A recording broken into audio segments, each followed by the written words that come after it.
Isang maganda at mapagpalang araw po ng Biyernes sa inyong lahat mga kapatid.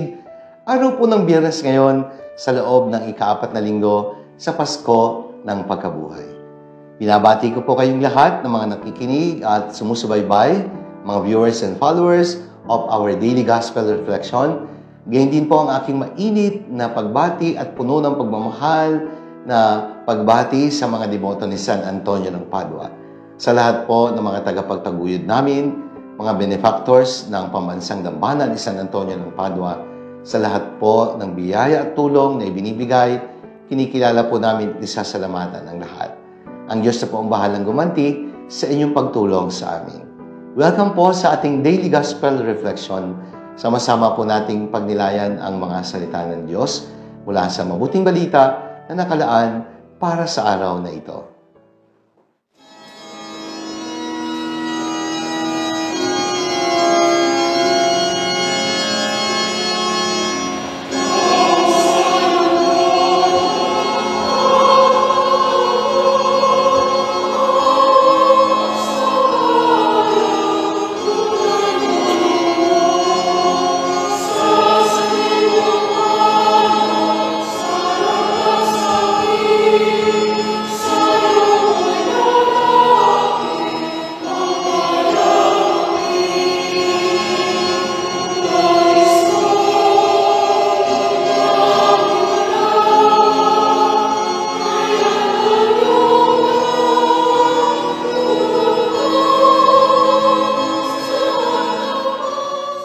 Mga kapatid, ngayon pong Biyernes sa loob ng ika-4 na linggo sa panahon ng Pasko ng Pagkabuhay, atin pong pagninilayan ang mabuting balita ayon pa rin po kay San Juan.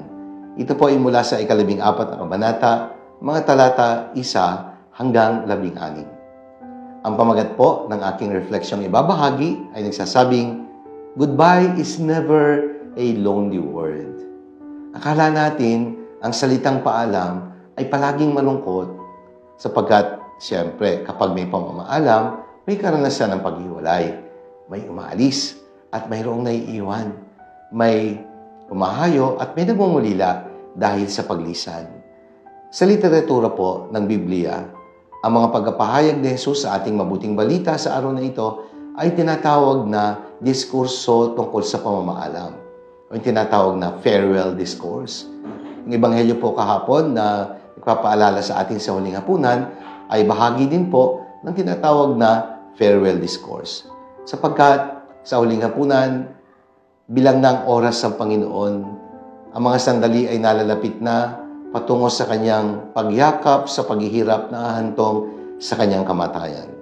Ito ang mga huling sandali ni Jesus, kasama ang kanyang mga alagad sa huling hapunan. Malungkot, subalit kailangan mangyari sapagkat ito ang niloloob ng Ama.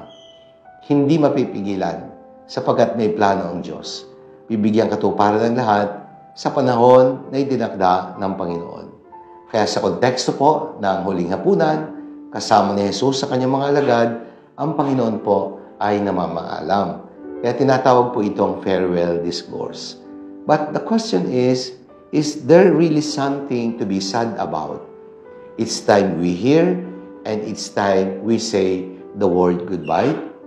Para po higit nating maunawaan ang tunay na kahulugan ng salitang paalam, maganda po na balikan natin at alamin ano ba yung mga salitang pinagmulan ng salitang paalam. Sabi kasi ni Jesus sa ating ebanghelyo, huwag kayong mabalisa, huwag kayong malungkot, manalig kayo sa Diyos at manalig din kayo sa akin. O, di ba? Namamaalam si Jesus. Pero sabi niya, huwag kayong mabalisa, huwag kayong malungkot. Manalig kayo sa Diyos. Manalig kayo sa akin. Ibig sabihin, ayaw ni Jesus na ikalungkot ng mga alagad ang kanyang pamamaalam. Hindi dapat ikalungkot ang kanyang paglisan sapagkat ito'y daan upang kanyang may sakatuparan ang kanyang misyon. Upang kanyang matupad kung ano ang niloloob ng Ama. Kaya, sabi nga ng Ebanghelyo, huwag kayong malungkot, huwag kayong mabalisa. The following statement does not even solicit or ask for sadness, but instead, it offers joy and consolation. Sapagkat ang sabi ni Jesus, sa bahay ng aking Ama, maraming silid. Paroroon ako upang ipaganda kayo ng matitirhan. O di ba? Malungkot ba yun? Aalis siya. Pero ipaghahanda tayo ng matitirhan. Hindi na natin kailangan gumawa pa ng bahay sapagkat siya na yung maghahanda ng ating tahanan sa lugar na kanyang patutunguhan. Sapagkat yun naman talaga ang tunay nating hantungan. And so instead of talking about His suffering and death, He talked about preparing a place for us in the Father's house. This is our heavenly home. This is where we are destined to be. Kaya nga po, ayon sa pag-aaral, the word goodbye is actually an old 16th century word, a contraction of the word, God be with you. Kaya yung pala, yung salitang goodbye pala ay isang lumang salita na ang ibig sabihin ay, God be with you. This could also mean, may you go with God. Ang pamaalam po, malimit kasi ay iniugday din natin sa kamatayan. Kaya merong tinatawag na misa para sa paglilibing. Tinatawag itong funeral mass. The root word of the word funeral is funus funeris. Ibig sabihin po ay isang pagdiriwang na may kinalaman sa pagbibigay parangal sa isang yumao. Tinatawag ditong farewell mass or goodbye mass, misa ng pamamaalam. Farewell is a wish of happiness or welfare at parting. And goodbye means go with God or may God be with you. Sapagkat sa kamatayan, tayo po ay tumatawid lang patungo sa kabilang buhay, patungo sa tahanan na ihanda ng Diyos para sa atin. Kaya sa salitang Kastila, adios means goodbye. Adios. Is a preposition which means to, and God is another word which means God. Kaya adios means to God. Di ba? Kaya sa pamamaalam, tayo ay nagdadasal na ang umaalis ay samahan ng Diyos o siya ay makarating patungo sa Diyos. Kaya mga kapatid, by way of conclusion, ano ba ang sinasabi sa atin? Ang kamatayan ay hindi isang paglalakbay patungo sa kawalan. Hindi ito paglalakbay patungo sa kadiliman. Ito ay paglalakbay patungo sa tunay nating hantungan, patungo sa Diyos na siyang lahat sa atin. Hindi patungo sa dilim, kundi patungo sa liwanag. Hindi patungo sa kalungkutan, kundi patungo sa kagalakan. Death is simply a journey that leads to a heavenly home, and being home means being with God. Kaya farewell, goodbye, means go with God, may God be with you. Manalangin tayo.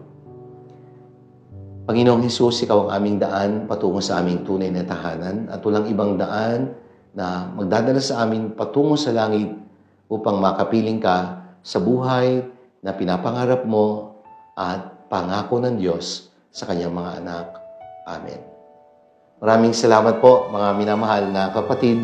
Sana po ay inyong nagustuhan at nakatulong ang ating pagdinilay sa araw na ito. Kung inyo pong nagustuhan at nakatulong, i-like po ninyo at i-share. Ibahagi natin ang mensahe ng salita ng Diyos sa ating mga kaibigan, mga kakilala, at mga mahal sa buhay. Let us always fill the world with the message and power of God's words. Sa inyong patuloy na pagtatangkilik, marami pong salamat. Pagpalain tayo ng makapangyarihang Diyos, Ama, ng Anak, ng Espiritu Santo. Amen.